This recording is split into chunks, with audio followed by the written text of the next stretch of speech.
Desde principios del siglo XX son más de 11 millones las personas que han muerto a raíz de las sequías y cerca de 2.000 millones las que se han visto afectadas. Las sequías son otro de los grandes problemas de salud pública y que además afecta cada vez más frecuentemente a muchos países como a España. La persona invitada para el episodio de hoy es la más especial por ahora, mi padre, Juan Carlos Vaquero Úbeda, uno de mis referentes vitales y del que llevo aprendiendo 24 años. No le traigo por ser mi padre, le traigo porque es uno de los grandes expertos nacionales en gestión de aguas y las sequías son unos eventos indudablemente muy relacionados con la salud. Es doctor ingeniero en minas, diplomado en alta dirección de empresas y especialista en hidrogeología minera, gestión de aguas y medio ambiente. En este asunto ha desarrollado más de 150 proyectos en diferentes países de Europa, de América y de África, sobre todo en Brasil, Portugal, Estados Unidos, Zambia y Sudáfrica. Desde 2008 pasó a ser el responsable de hidrogeología en la mina de cobre Las Cruces en Sevilla y también ha sido profesor de hidrogeología en la Universidad Politécnica de Madrid, en la Universidad Mayor de San Marcos en Perú y en la Universidad Tecnológica Centroamericana de Tegucigalpa en Honduras, y ha recibido varios premios nacionales e internacionales. Y además parece que la vena divulgadora está en la sangre porque es un apasionado de la enseñanza y también tiene su propio podcast dedicado a la hidrogeología y a la minería, el agua que nos rodea. Os dejo con la entrevista con Juan Carlos Vaquero Úbeda.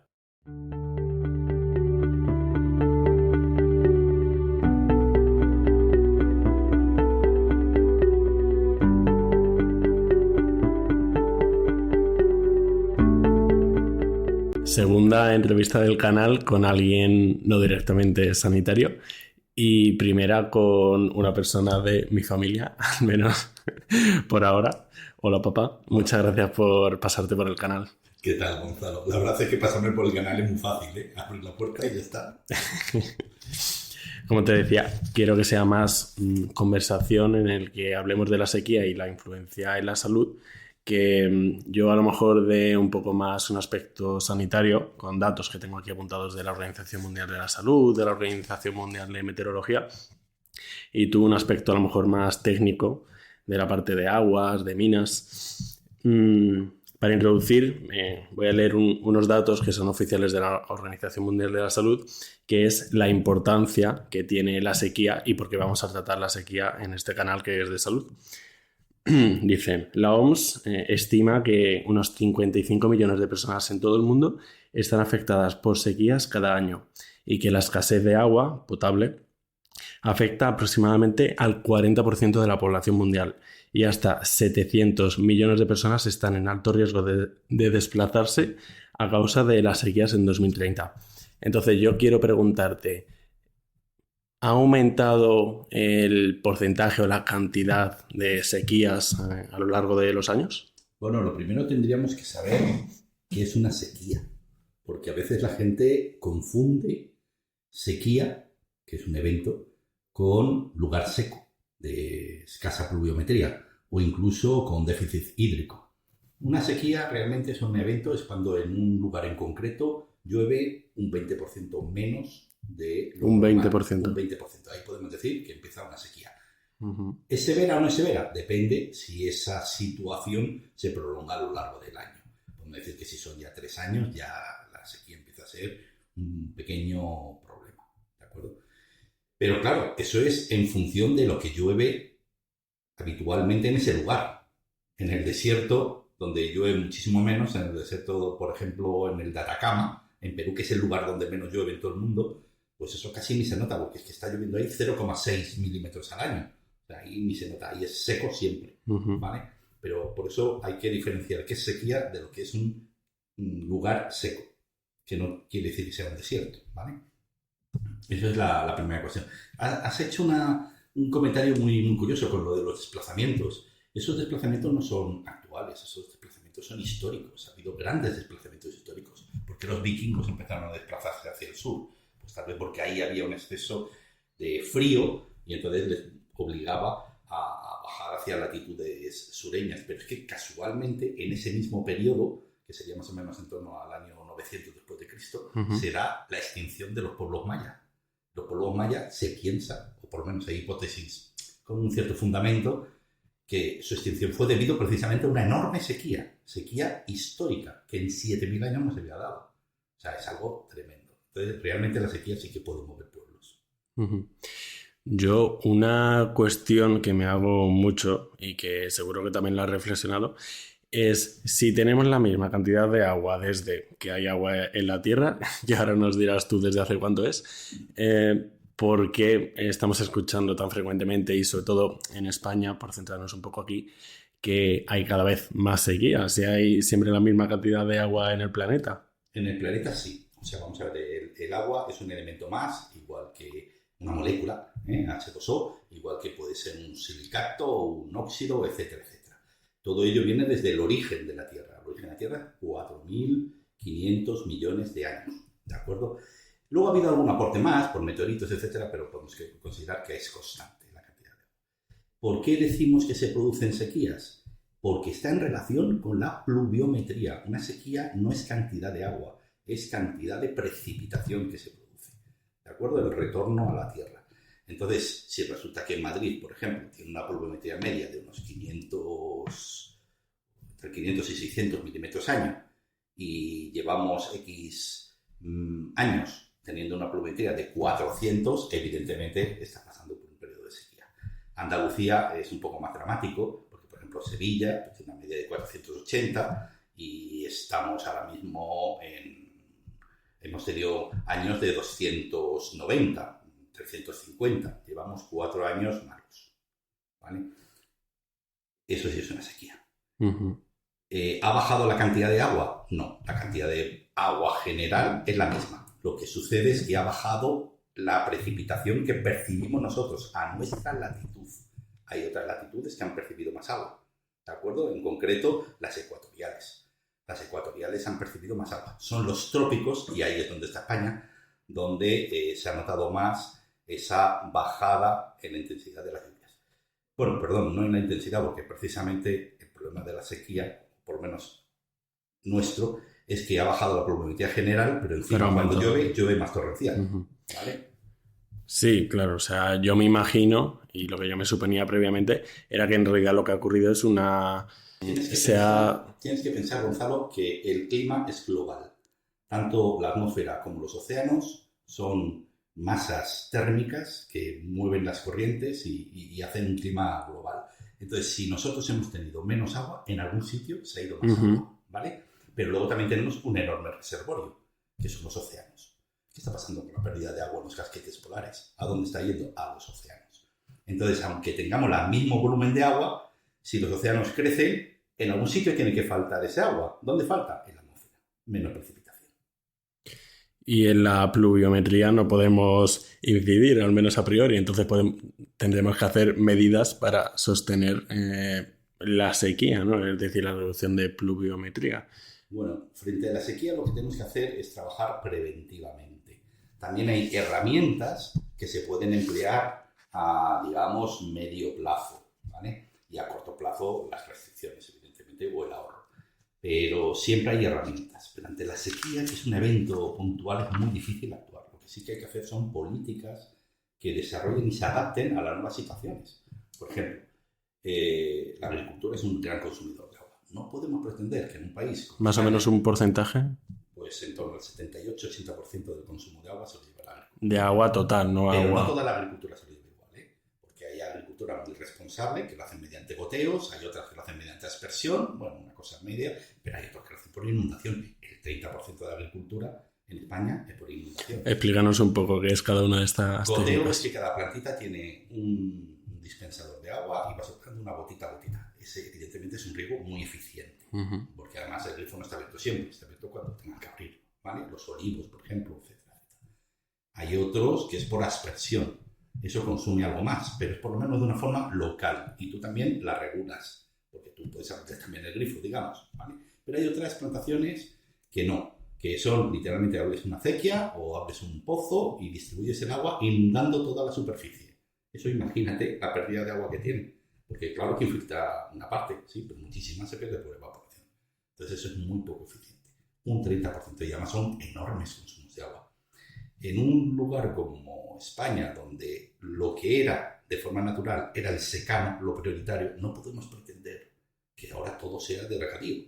Evidentemente los agricultores necesitan tener unas rentas más importantes, más interesantes. Yo lo comprendo, pero es que España no puede soportar ese consumo incesante de agua.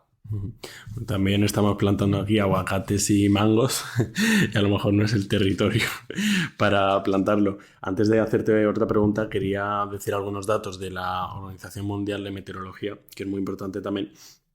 Dice, se estima que las sequías son los desastres naturales más costosos, más que los terremotos, más que los tsunamis, más que los tornados. Las sequías son los más costosos económicamente, que calcula entre unos 6-8 billones de dólares estadounidenses, o sea, 6-8 mil millones de dólares, euros.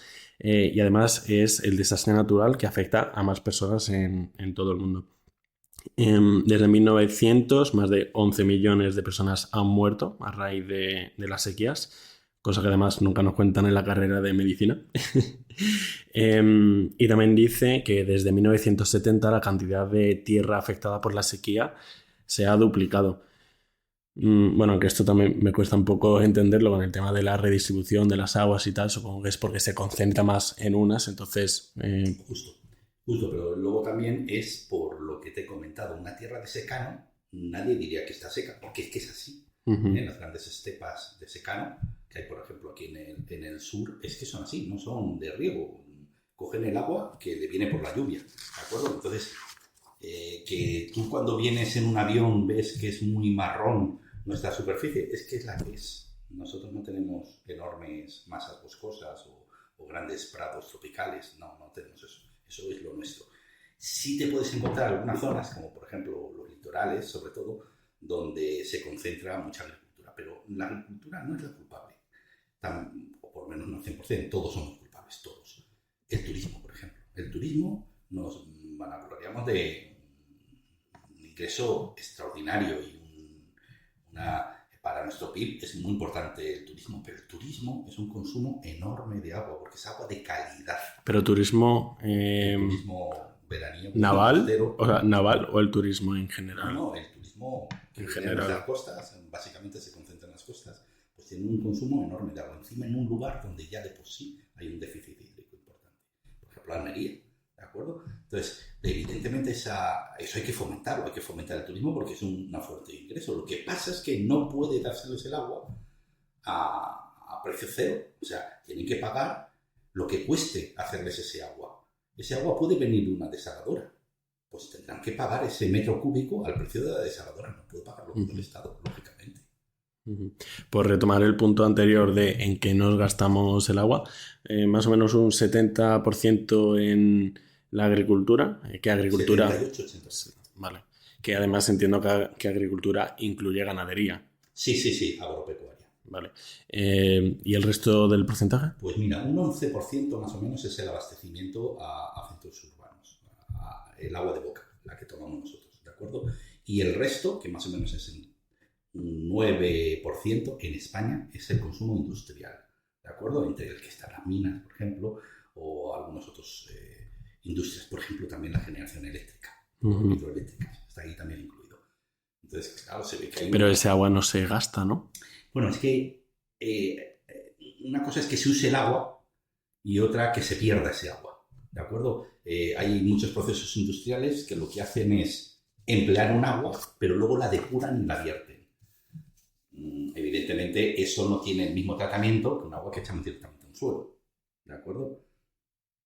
Evidentemente requiere un tratamiento, pero bueno, hay muchas fórmulas, hay que pensar en la economía circular del agua, en cómo poderle dar un segundo uso al agua. Incluso puede ser una buena toma de agua, por ejemplo, las aguas de las plantas de depuración de aguas residuales, es un agua magnífica para la industria o la agricultura. Hay que darle un pretratamiento adecuado, pero hay una legislación que te permite tomarlo como agua de abastecimiento industrial o agrícola. No sirve, por ejemplo, para un abastecimiento urbano. Pero si ya nos quitamos, por un lado, el gran consumidor del 78% y el segundo consumidor con el 12-15%, que es la industria, pues imagínate, tendríamos un agua de calidad que podríamos centrar al consumo de abastecimiento urbano. Y el tema del regadío por hundimiento, ¿no? ¿Cómo se llama? Por inundación. ¿Qué incentivos tienen los agricultores para esto? Es decir, ¿es más eficiente? No, vamos a ver, es que ¿Es más fácil? es un tema histórico. Entonces, el agua en España no se paga. O sea, se paga una tasa, pero esas tasas son unos precios ridículos. Entonces, él tiene asignado una concesión de agua por X metros cúbicos, pues la consume. Eficiente o ineficientemente, pero la consume. Pero se le está quitando a otro que tal vez la vaya a necesitar. Y tal vez lo vaya a hacer de una forma más eficiente. Entonces, lo único es que tenemos que ser conscientes de ello, porque luego nos pasa como ahora. Ahora estamos entrando en un periodo que puede ser muy delicado, entonces llegan evidentemente las confederaciones y recortan las concesiones de agua. Y entonces surgen pozos ilegales, surgen tomas de aguas ilegales y luego la vigilancia, pues no existen los recursos suficientes como para poderla asegurar. Entonces es un tema muy, muy serio. Somos muy pícaros. Para prevenirnos frente a las sequías, antes de meternos en cosas concretas como desalinizadoras, economía circular del agua y todo esto, ¿nos podrías dar como una visión global de las distintas patas que hay para prevenirnos en este sentido? Lo que hay que hacer es, entre el tema de sequía, época húmeda y tal, gracias a Dios, es cíclica. ¿De acuerdo? ¿Qué sucede? Que cada vez se alargan más los periodos de sequía. Estamos casi en 4, 5 años, 7 años, mientras que los húmedos se acortan. Antes era casi 50-50, ahora hasta 2 años solo, o 1 año. ¿De acuerdo? Entonces, evidentemente, hay una cierta desproporción. Bueno, pero ¿qué tenemos que hacer entre periodo de sequía y sequía? Prevenir. ¿Y cómo podemos prevenir? Pues, por ejemplo, favoreciendo la recarga artificial de aguas. Hay una legislación muy compleja. ¿Qué es la recarga artificial de aguas? La recarga artificial, como se tira tanto agua de pozos, pues vamos a recargar los acuíferos cuando hay un exceso de agua. ¿De acuerdo? Entonces, eso es algo que teóricamente es muy entendible, pero luego cuando te pones a hacerlo es muy complicado porque necesitas unas autorizaciones, necesitas demostrar que al fin y al cabo es un vertido a las aguas al dominio público subterráneo, tienes que demostrar que no le estás afectando a la calidad.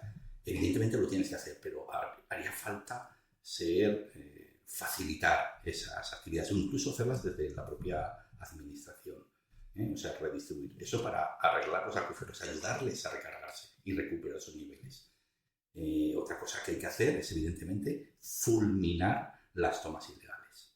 Esas hay que fulminarlas. Los pozos ilegales, ¿no? No solo pozos, también aguas de superficie. También quien echa una bomba a una ribera o abre una acequia sin permiso, un azul. Todo eso son tomas ilegales. Ese agua nos está robando a todos. Nos están robando. Sí parece lógico pensarlo que no se pierde en el mar, ¿vale? Pero necesitas tener una concesión y tiene que estar organizado el tema. Porque si tú la coges, a otro le vas a estar afectando. Entonces ahí hace falta, pues evidentemente también una mayor vigilancia y clausurar todos esos pozos. Porque el tema de los pozos ilegales se dio como rienda suelta, ¿no? Hace años y por eso hay tantos. No es que se diera rienda suelta. Es que la gente no tiene mucha conciencia. Entonces, hacer un pozo es relativamente económico. Y se hace relativamente rápido. Te viene una maquinita, pum, pum, te la hace y en una noche puedes ya tener un pozo y casi nadie se ha enterado. ¿De acuerdo? Entonces eso lleva a la picaresca. Yo no tengo agua, yo me la busco. Y la administración ni se entera. Entonces eso es un problema muy serio. Ahí se encuentra con un pozo. Pero luego es que ha habido algunas que han sido cosas descomunales. ¿Qué ha pasado en Doñana? Han salido en muchas noticias. Una cantidad de pozos ilegales, 800 pozos ilegales en el norte de Doñana, etcétera, etcétera. O sea, son cosas que yo no quiero entrar a decir si es cierto o no es cierto, no lo sé, yo no los he contado, ni lo sé, pero si es eso es un hecho dramático a tope, porque evidentemente eso son detracciones de un medio que tú no tienes controladas. Entonces, ¿qué gestión vas a hacer de esas aguas? Entonces, evidentemente, entre periodo de sequía y sequía hay que recargar acuíferos, hay que embalsar agua. No podemos pensar tanto en las hidroeléctricas, y lo siento muchísimo. Las hidroeléctricas toman un agua, no la pierden, la mantienen la misma calidad, pero la dejan de bajar. Y si son presas terminales, pues ¿a dónde se va a ir? Al mar. Si no hay otra presa debajo que la sostenga. ¿De acuerdo? Entonces, eso también hay que gestionarlo adecuadamente. ¿Vale? Que es una economía verde, muy limpia y, por supuesto, pero hay que gestionarla adecuadamente. En periodo de sequía no se puede andar generando electricidad por hidroeléctricas, ¿vale? Que de hecho creo que no lo hacen. Pero bueno, ahí está. Entonces, lo que hay que hacer entre periodo de sequía y sequía es prevenir y vigilar. También incentivar. También hay que incentivar. Y legislar, ¿no? También aprovechar para legislar sí, tema de agricultura. Pero yo también a la agricultura incentivaría el que fueran a riegos más, digamos, eficientes. Fomentemos el goteo. Quitemos las inundaciones. O sea, es que no se puede regar a manta. Eso tendría que estar, vamos. Si uno lo compara con el resto de Europa, el consumo de agua en Europa no es el 78-80% como aquí. Baja entre el 40 y el 65%, es muchísimo menor. El consumo de abastecimiento es parecido. Aquí encima que España es bastante más seco. Sí, aquí el consumo de abastecimiento un 11%. En Europa la media es un 12%. Lo que cambia es el industrial. El industrial en Europa es muy grande. Pero es un consumo que más que consumo es una toma y luego una devolución. Hay que legislar para que los vertidos sean todos depurados y que puedan tener un segundo uso, por ejemplo. Esa es la legislación que tú puedes estar pensando y puede ser interesante. Pero hay que fomentar el uso eficiente del agua. Que el uso industrial del agua, ¿a qué se refiere? ¿A limpieza de máquinas? Por ejemplo, o a procesos industriales que requieran agua. ¿Pero eso es un porcentaje tan elevado del agua? No, si no es tanto, si ya te digo, es relativamente pequeño, estaba entre el 9 y 14% el consumo industrial. No es tanto agua y encima además está generando tal vez un PIB muy elevado, pero no quiero defenderlo. Eso no diga uno, claro, es que tú eres industrial, ya es así, pero un industrial pues se busca esos abastecimientos de agua que necesita. Yo necesito agua, me la busco y encima si tengo que depurarla, la depuro. ¿De acuerdo? O sea, eso también se piensa en otra escala. También estoy seguro que muchas personas piensan en el tema de las desalinizadoras. ¿Hasta qué punto lo ves también como solución? A lo mejor no tanto como prevención, sino sería más tratamiento, metiéndome un poco en términos médicos. Una vez que hay sequía, ¿no? ¿Las desalinizadoras son rentables? Porque yo también he escuchado mucho a lo mejor de que es muy caro. Es caro. El metro cúbico de agua tratado en una desalinizadora es relativamente caro, ¿vale? ¿Por qué es caro? Porque estamos comparando con alguien que está pagando solo una tasa, una cosa ridícula. ¿Pero realmente es tan caro tener ese agua y tú puedes sacar tu producto? Yo creo que no. Fijémonos en Almería. Almería tiene una desaladora bastante importante en el litoral, en Carboneras, creo que era, y ahí están generando un agua de distintas calidades con la que están regando en los invernaderos, por goteo, evidentemente. Y están pagando el agua al precio que le corresponde. Evidentemente ahí han adaptado la agricultura a la disponibilidad de agua.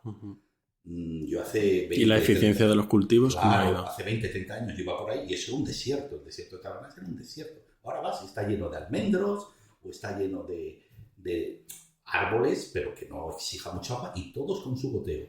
O de invernaderos. Los invernaderos podrán tener 100.000 problemas, pero una de las cosas que tienen es la eficiencia en el consumo de agua, ¿vale?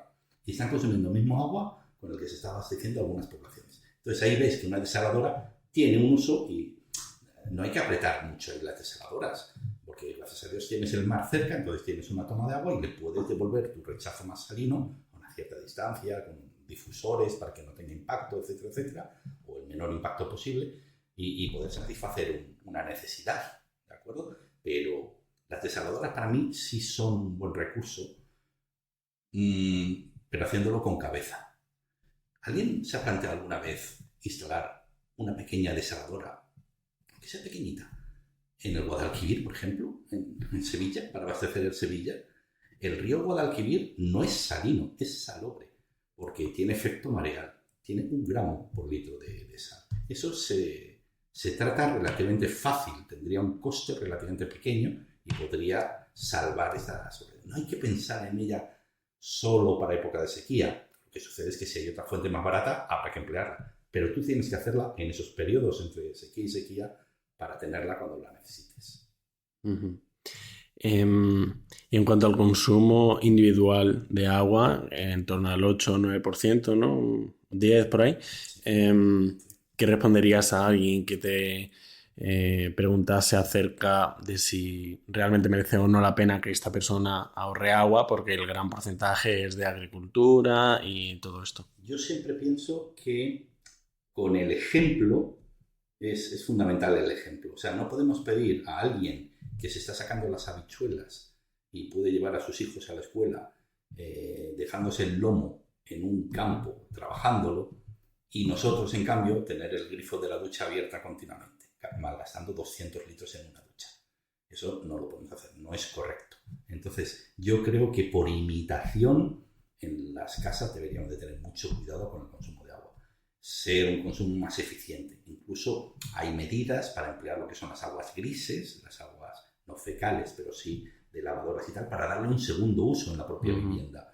Todas esas cosas, con el tiempo estoy seguro que vamos a ir hacia ellas. ¿Por qué? No estamos buscando casas energéticamente eficientes, pues habrá que buscar también casas hidráulicamente eficientes, ¿de acuerdo? E intentar darle todas las cosas posibles, porque el agua es una riqueza. El agua puede causar grandes trastornos económicos a un país. Que también, por dar otro enfoque de salud, para no perder este tema, por si alguno se lo está preguntando, hay distintas consecuencias más importantes que dice la OMS y las distintas entidades en la salud del tema de la sequía. Algunas son más evidentes que otras, como la escasez de agua, que eso es obvio. Tema de la desnutrición, pero yo resaltaría uno, a lo mejor el tema de aumento de enfermedades vectoriales, que son aquellas enfermedades que son transmitidas sobre todo por mosquitos, que a lo mejor no parece tan obvio a primera vista. Que esto es sobre todo porque si se seca una charca, por decir algo, pues esos mosquitos que iban a la charca ahora se pueden ir a otro sitio, véase Marruecos, España, que en realidad está al lado, y que las enfermedades transmitidas por estos mosquitos vengan a nuestro país. Y esto ya está a la orden del día, como el virus del Nilo Occidental, que ya es una realidad aquí en Sevilla, de hecho, el Zika, que ya hay casos hasta en Noruega y por esa zona, fiebre amarilla, con lo que esto también es muy importante, el aumento de enfermedades transmitidas por vectores. Otra que tampoco se suele tener muy en cuenta es el tema de los problemas respiratorios. Yo tampoco le daba mucha importancia cuando estuve investigando sobre esto, pero sí que es algo muy repetido en los estudios. ¿Y esto por qué? Porque las sequías, al eliminar el agua, hace que aumente el polvo atmosférico, y esto hace que personas, sobre todo predispuestas a tener asma, a tener ciertas enfermedades, EPOC, otro tipo de alergias, se vean más predispuestas a tener recaídas y este tipo de eventos. Y otro que también me gustaría resaltar, porque tampoco parece obvio, es el tema de los problemas mentales y sociales, también relacionados con el tema de los desplazamientos. Sí, yo te iba a comentar, como decías, esto que fue un poco una conversación, con lo de los mosquitos que has hablado, por ejemplo, lo de actuar como un vector, estoy totalmente de acuerdo, pero yo creo que no es por un tema tanto hídrico, sino como de temperatura, porque hay que reconocer que todos los parámetros meteorológicos están muy ligados unos con otros. Cuando hay un descenso en la pluviometría suele haber un incremento en la temperatura. Yo creo que la extensión de los mosquitos es más bien porque también ha habido un incremento en la temperatura global, por lo menos en nuestro trópico, y entonces hace que esos mosquitos vivan más tiempo y en mejores condiciones que cuando hay unos inviernos largos, que sabemos que no hay mosquitos. ¿De acuerdo? Yo creo que es por eso. Bueno, y también por añadir otra capa de complejidad, ya no solo sería eso, sino el tema de la deforestación, que también la deforestación puede hacer, supongo yo, que favorezca el tema de las sequías. Todo al final todo es una polinomial de muchos factores que intervienen en las cosas. Destacar uno, sí, puede haber uno mayoritario u otro, pero es difícil decir la causa es la sequía. Sí, puede ser uno de ellos, pero seguro que hay muchos más. Por volver al punto anterior del tema de gestión en una casa, danos algunos consejos prácticos. Bueno, había uno que yo recuerdo ya que mi padre, tus abuelos, ya lo hacían, que era a los grifos ponerles unas difusores que lo que hacen es mezclarlo con el aire. Entonces te limpia lo mismo, pero realmente te está saliendo la mitad del caudal. Qué curioso. Que saldría a grifo abierto. O sea, es un Eso poco es una como... cosa muy simple. La tienen ya muchísimos grifos, ya te vienen con ello puesto. Pero hay otros que no. Sobre todo los de jardín, etcétera. Entonces, eso es una medida que yo creo que podemos hacer todos y eso significa un ahorro. Cisternas. Las cisternas de los baños hay 2 valvulitas. Hay algunas que solo tienen un pulsador, ¿de acuerdo? Las buenas son las que tienen 2 valvulitas y eso te sirve la misma cisterna, solo tienes que acabar el mecanismo. Tiene una valvulita que tú le das y solo salen 3 litros para cosas menores, o le das a las 2 y entonces salen 6 litros para cosas mayores, ¿de acuerdo? Entonces, ese es un tema también que puede hacer cualquier persona en su casa. Las duchas, cerrar el grifo entre enjabonarse y enjabonarse. Los riegos en los jardines, hacerlo siempre en horas nocturnas, nunca en horas diurnas. Y además, siempre que sea posible, por goteo, ¿de acuerdo? O microaspersión, pero nunca a riego con aspersores grandes, ¿de acuerdo? Si podemos hacerlo con aguas grises, mejor, porque así ahorramos agua doméstica. Agua grises, recordamos, son las de la ducha, Son las de la ducha, las que no tienen, digamos, heces o las que no tienen un exceso de jabones, ¿de acuerdo? Entonces, esas aguas las podemos emplear. Y además tienen un tratamiento muy simple, muy sencillito, ¿de acuerdo? Entonces, claro que en una casa se puede hacer muchos usos. Nosotros mismos, cuando tienes canalones, qué fácil es poner un depósito a la salida del canalón. Pones un depósito y ahí, el día que te llueva, ahí tienes un pequeño aljibe con el que puedes regar perfectamente, o incluso puedes tener ahí un agua en un jardín que te puede servir para cualquier cosa en tu cobertizo o en lo que sea. ¿De acuerdo? Entonces hay que darle un poquito de vueltas, pero siempre hay 100.000 oportunidades para ahorrar agua en una casa, ser mucho más eficiente en el consumo de agua en una casa. Además, también por el tema del ejemplo y algo que parece nimio, seguro que el ejemplo que le das a tu hijo, después no sabes si tu hijo en un futuro va a ser no sé qué, que pueda tener un efecto real en la legislación, por decir algo. Eso es algo muy importante, el ejemplo. Pero yo incluso, si tú te acuerdas, en Garucha lo que tenemos son, en todos los grifos, tenemos una etiquetita que yo me puse, con lo que era el consumo medio de agua en España, en Almería, etcétera, etcétera. Entonces, eso es un tema que yo creo que es muy importante, el tener la conciencia de cuál es nuestra situación y qué podemos hacer para arreglarlo. No lo vamos a arreglar, pero sí vamos a contribuir a darle una solución a ese tema, ¿vale? Pero lo principal es, ante la sequía, es ser consciente de la situación, quererse una parte involucrada en la solución y ser honrado, no ser pícaro. ¿De acuerdo? Eso yo creo que son las 3 cuestiones fundamentales. La administración puede administrar, pero hay que reconocer que tener los medios necesarios para gestionar todo es muy difícil. Me gustaría también que nos hablases algo del tema de la potabilización, porque cuando has comentado el tema del pequeño aljibe en casa, no has comentado que la gente se beba ese agua, has dicho que se riegue las plantas o que se haga no sé qué, entonces he pensado yo, claro, habrá que potabilizarlo, imagino, pero... El agua de un aljibe, lo único que necesitaría es una filtración. Una filtración, si lo hace ya con ceolitas o con carbón activo mejor, pero una filtración. Es algo muy simple, ¿vale? Pero en tratamiento de aguas podemos llegar a mucho más allá. Como te he comentado antes, en la industria y en la agricultura se pueden emplear aguas fecales. La salida de un edar que ya tenía un tratamiento primario y secundario, o sea, no es un agua... ¿Qué es un edar? Un edar es una planta depuradora de aguas residuales. Estación depuradora de aguas residuales. ¿De acuerdo?